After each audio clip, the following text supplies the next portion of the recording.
Fala galera! Bom, vocês viram que com um plano de rolagem é possível ter um cenário maior do que a tela, mas nos jogos o cenário chega a ser maior do que o plano de rolagem. Vamos ver então um código mais elaborado, que nos permitirá fazer isso. Na descrição tem o link de um post com o código-fonte que a gente vai usar. Você vai selecionar e copiar desde a linha onde tem o GenMap até lá no final, na penúltima linha, DataInt.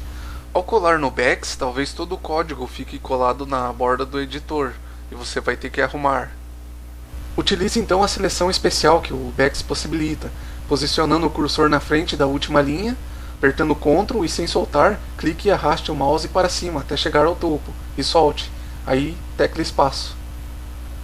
Ou fazendo ao contrário, posicionando o cursor na frente da primeira linha e arrastando para baixo. Depois você corrige os rótulos, tirando o espaço da frente, e fazendo as indentações no for e lá embaixo nos ifs do rótulo dibujar pantala ou desenhar tela.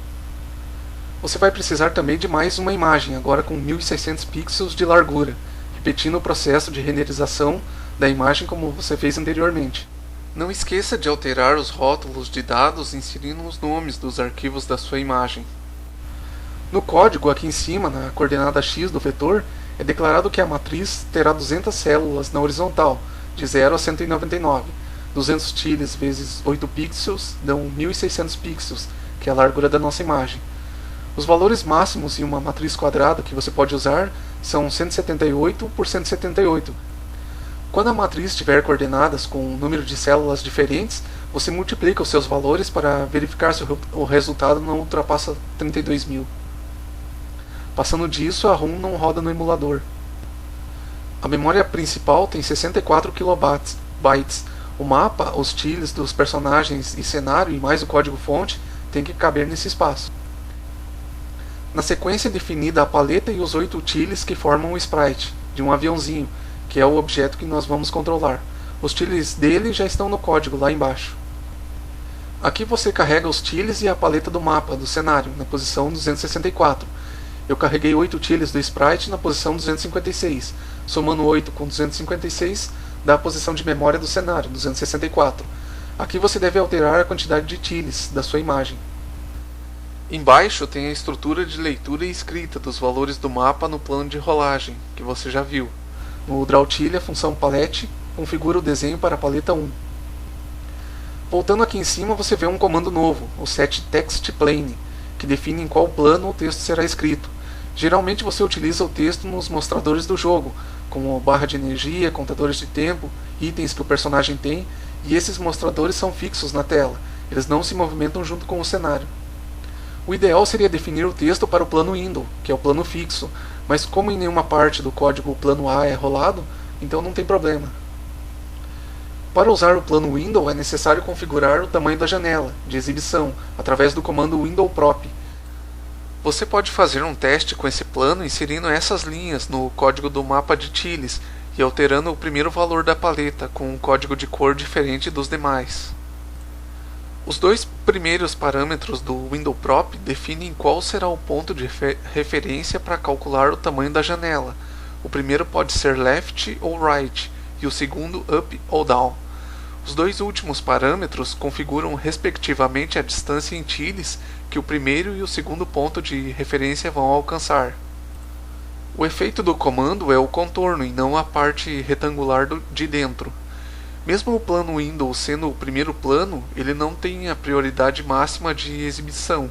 Isso significa que um texto impresso nesse plano, na mesma posição de tela de um sprite, seria encoberto por este. Bom, em alguns jogos a movimentação do personagem se desenrola da seguinte maneira. O personagem inicialmente é posicionado à esquerda, ele se movimenta até chegar ao centro, depois quem vai se movimentar é o cenário. Vamos ver isso no código. Aqui é criado um sprite 2x2. A variável x1 vai ser utilizada na coordenada x do MoveSprite dentro do loop. Lembrando que a coordenada inicial do MoveSprite para um sprite aparecer na tela é 128 por 128, localizada no canto superior à esquerda, e não 0 por 0. Aqui dentro do loop, dependendo do resultado da verificação, a execução segue para um determinado rótulo. A variável x1 é incrementada ou decrementada, e depois ao retornar ao loop principal, o MoveSprite reposiciona o avião na sua nova coordenada, fazendo o avião se movimentar para a direita ou esquerda. Nos rótulos também é alterado o valor da posição de memória no próprio sprite, para adequar o desenho do avião à direção a qual ele está se deslocando. Diferentemente dos códigos anteriores, a rolagem vai ter um limite, como mostra a ação que será executada na linha de baixo. Esse limite se refere ao mapa e não ao plano de rolagem. Outra diferença é que aqui nós carregamos inicialmente a parte do mapa referente à tela, mais uma coluna de tiro. E depois, à medida que a rolagem acontece, o mapa vai sendo desenhado. Ao ser ultrapassado o limite do plano de rolagem no movimento para a direita, por exemplo, ao recomeçar da coluna 0, o plano vai sendo sobrescrito com os dados que dão continuidade ao mapa até chegar ao seu fim. São duas condições que têm que ser satisfeitas para que essa execução aconteça. A primeira condição vai verificar através da variável x1 se o avião está posicionado no centro da tela, e a segunda verifica através da variável xcan se o limite do mapa foi atingido. Sendo o valor de x1 130, o avião será posicionado 2 pixels de distância da lateral esquerda da tela. Ele vai se mover até metade da tela. A tela tem 320 pixels de largura, sua metade é 160, mais 128, que é o valor inicial da coordenada do MoveSprite, dá 288. O avião é um sprite que tem 2 tiles de largura, 16 pixels. Para que ele fique posicionado exatamente no meio da tela, nós temos que descontar do valor 288 metade do seu tamanho em pixels. 288 menos 8 nos dá o valor da primeira verificação. O nosso cenário é de 1600 pixels. Uma parte de 320 pixels de largura já foi desenhada na tela. Então 1600 menos 320 dá 1280 pixels do mapa a serem percorridos. Além da parte correspondente à tela, também é desenhada no plano de rolagem uma coluna extra de tiles, que a gente vai ver adiante a utilidade dela. Por isso, na segunda estrutura do for, x vai de 0 a 40 e não 39, mas a rolagem ainda vai passar por ela, por isso nós não descontamos ela. 1280 menos 2 dá 1278, o valor da nossa segunda verificação. Esse desconto de 2 é feito para que, ao xcan chegar em 1278, ela seja incrementada uma última vez, atingindo o limite do cenário. Se o limite fosse 1280, a rolagem avançaria 2 pixels além do tamanho do cenário.